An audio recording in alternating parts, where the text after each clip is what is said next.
Après on dit ensemble, nous réclamons au président notre liberté.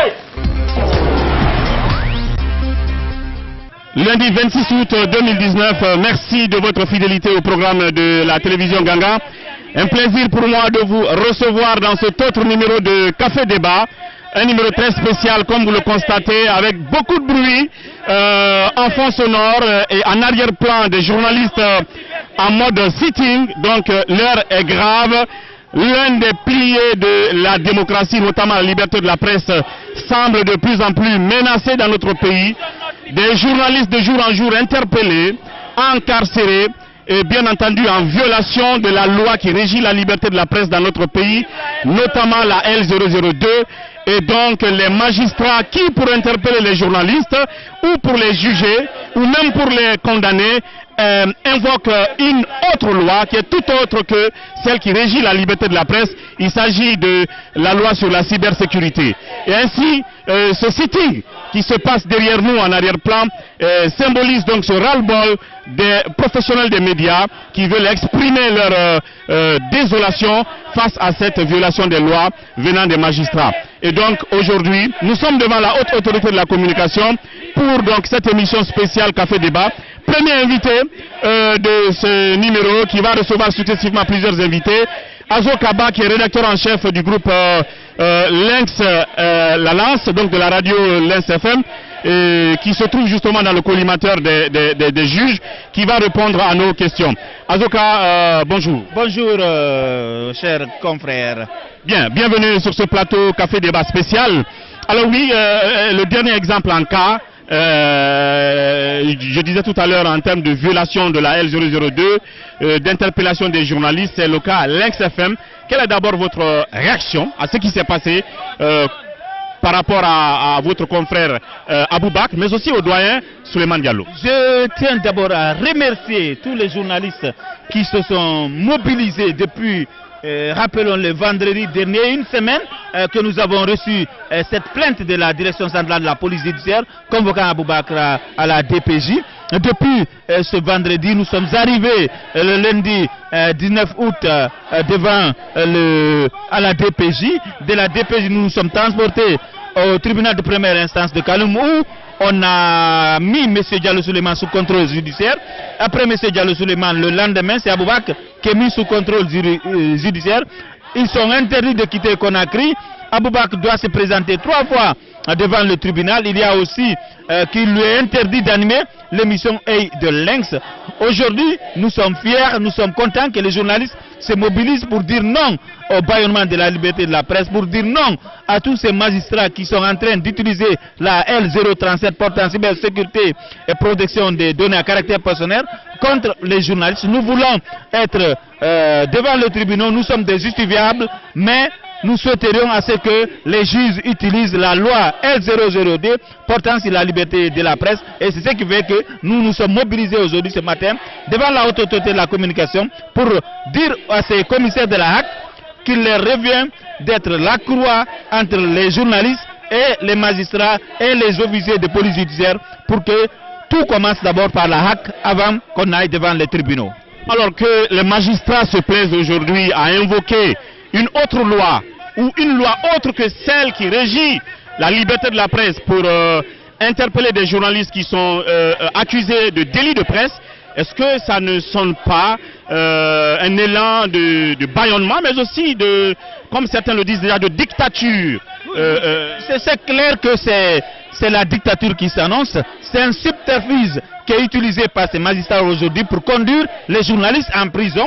Parce qu'ils se sont rendus compte, ils maîtrisaient, ils connaissent les textes, ils se sont rendus compte que la L002 ne met pas les journalistes en prison, la L002 dépénalise les délits de presse, donc ils utilisent la L037 sur la cybersécurité et la protection des données à caractère personnel pour envoyer les journalistes en prison, pour leur faire payer des amendes plus chères. C'est aussi une façon pour eux de nous mettre sous la coupe sans doute du régime, un bâillonnement qui ne dit pas son nom, un musulman qui ne dit pas son nom, une sorte de menace à la liberté de la presse aujourd'hui qui ne dit pas son nom, mais vous avez constaté comme moi que les journalistes sont décidés aujourd'hui à se battre pour défendre leur liberté. Nous nous battrons jusqu'au bout pour que cette liberté de presse qui est chèrement acquise soit concrète en Guinée. Nous n'accepterons pour aucun régime de bâillonner la presse, parce qu'une presse qui est bâillonnée, c'est sans démocratie dans un pays. Aujourd'hui, notre combat, c'est de faire en sorte que si un journaliste va devant un tribunal,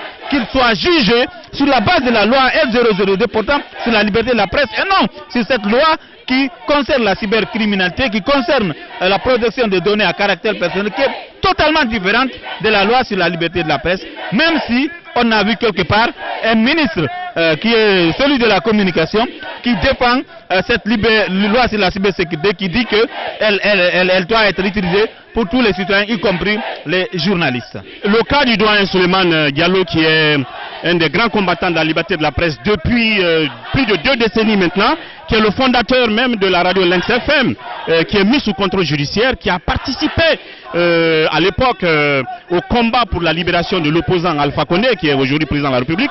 C'est un exemple, on va dire, mieux que d'autres, bien sûr, pour illustrer cet élan de bâillonnement. Son cas, qu'est-ce que ça inspire, le cas du doyen Souleymane? Le fait qu'on s'en prenne à Diallo Souleymane, qui est une icône de la presse guinéenne, mais aussi africaine. Je rappelle à ceux qui ne le savent pas que M. Diallo Souleymane est fondateur du Forum des éditeurs de l'Afrique de l'Ouest, le TAF.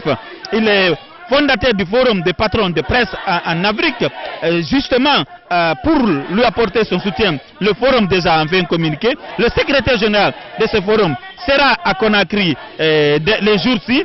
Il accompagnera Diallo Souleymane le mercredi au tribunal de première instance de Kaloum pour signer le procès verbal, pour montrer que c'est toute la presse africaine et mondiale qui est touchée quand on touche Diallo Souleymane. Nous savons que c'était un essai, c'est un coup d'essai pour ces prédateurs de la liberté de la presse. Ils pensaient qu'en touchant à Diallo Souleymane, si on touche Diallo Souleymane aujourd'hui, c'est le baobab qu'on touche. Si on déracine le baobab, et ça n'est fini pour la liberté de la presse en Guinée. Donc, le combat aussi que les jeunes sont en train de mener aussi, c'est parce qu'ils ont vu que le doyen de la presse est aujourd'hui menacé.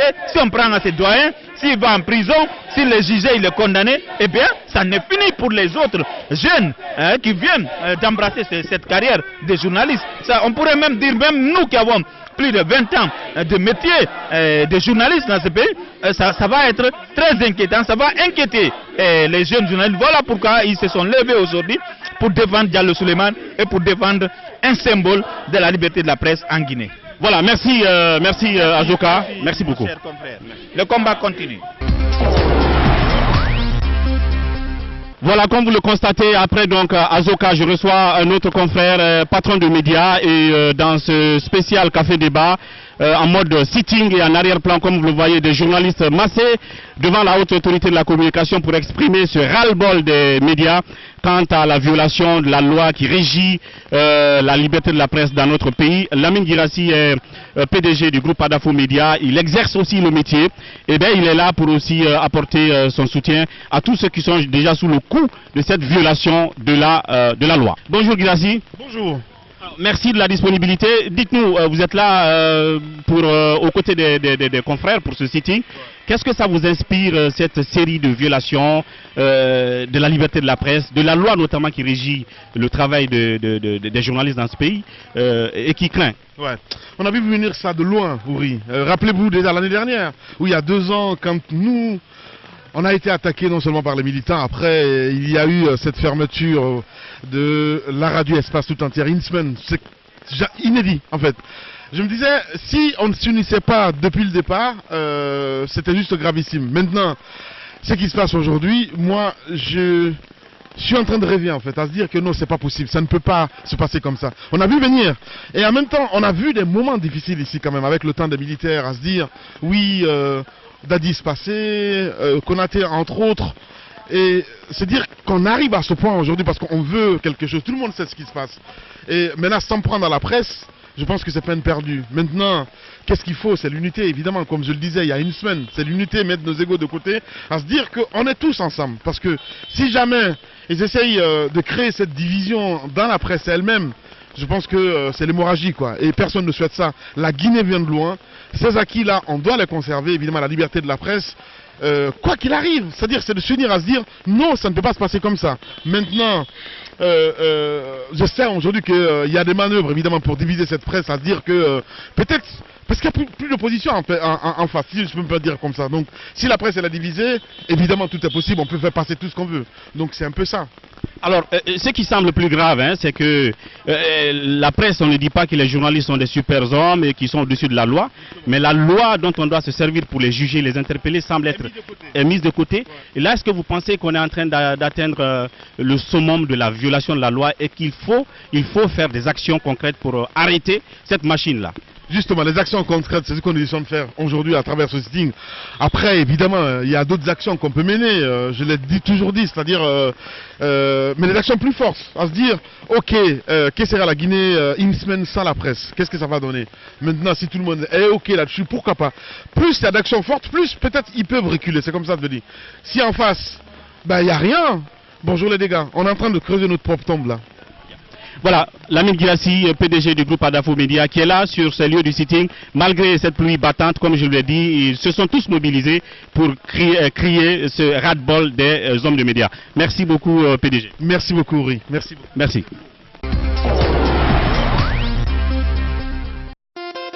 Le Club des Métis pour la prévention des conflits et le maintien de la paix, en partenariat avec la Commission électorale nationale indépendante, CENI, et la collaboration de Wassolon Agency Communication, organise la première édition du tournoi de football des partis politiques. Pour promouvoir le fair play politique en vue d'instaurer un climat de non-violence dans la pratique de la politique en Guinée, 16 partis politiques se donnent rendez-vous autour du cuir rond. Quel parti politique remportera cette première édition du tournoi de football des partis politiques? Rendez-vous en septembre 2019. Institution républicaine et non gouvernementale, associez votre image à cet événement inédit. Contact 624 26 92 42 664 24 61 06.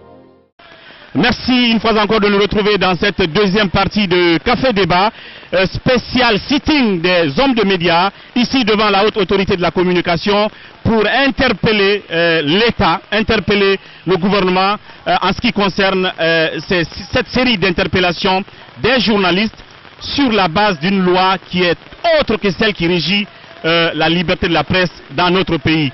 Et là, je reçois le secrétaire général de l'URTELGUI, l'Union des radios et télévisions libres de Guinée, pour s'exprimer sur le sujet, ici même devant la haute autorité de la communication.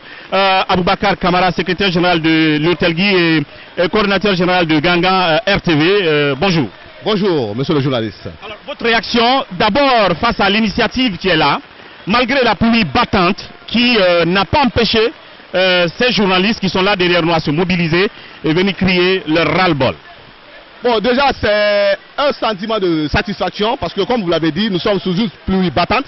Et malgré cela, vous avez vu derrière moi, comment dirais-je, beaucoup de journalistes se sont mobilisés pour justement venir au chevet de la liberté de la presse.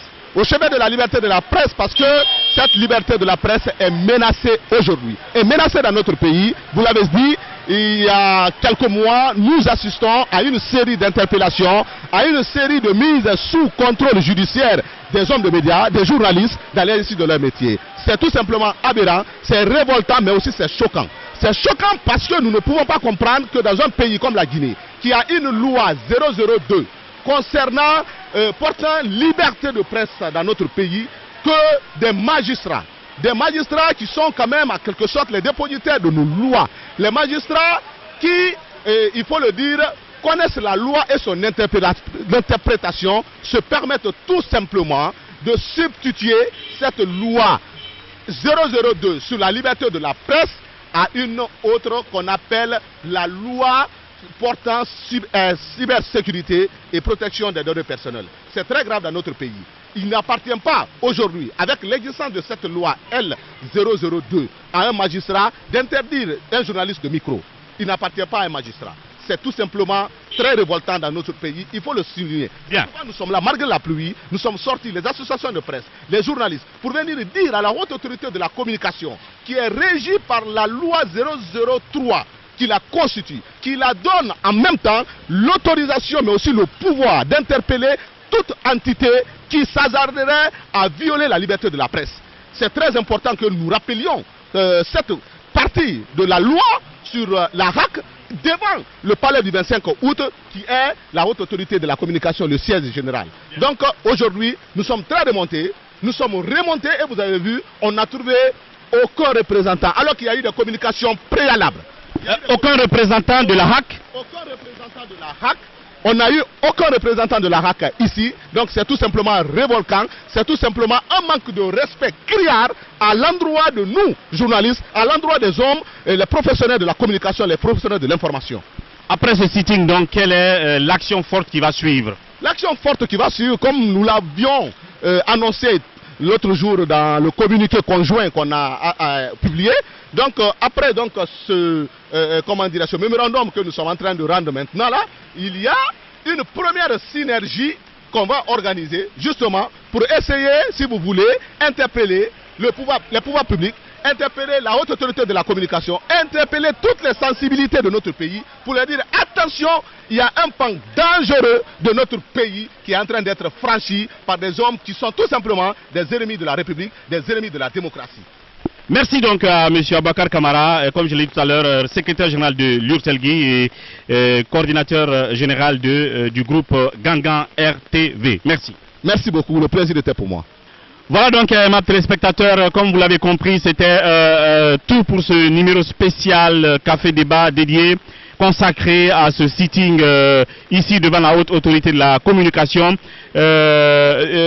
Sitting qui a donc été le lieu pour les journalistes de crier leur ras-le-bol et de sonner l'alerte en ce qui concerne la grave violation des lois qui régit le travail des journalistes dans notre pays.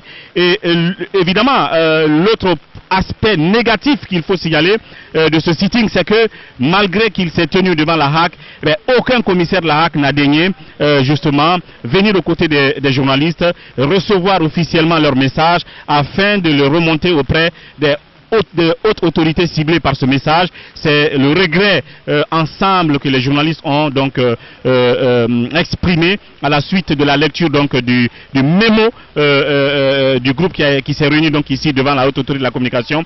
D'autres actions fortes annoncées, c'est sans doute la synergie des médias pour continuer à dénoncer cette situation, mais aussi des journées sans presse qui suivront tout ça et bien d'autres actions pour bien entendu contraindre les autorités à marcher sur la base de la loi, rien que la loi.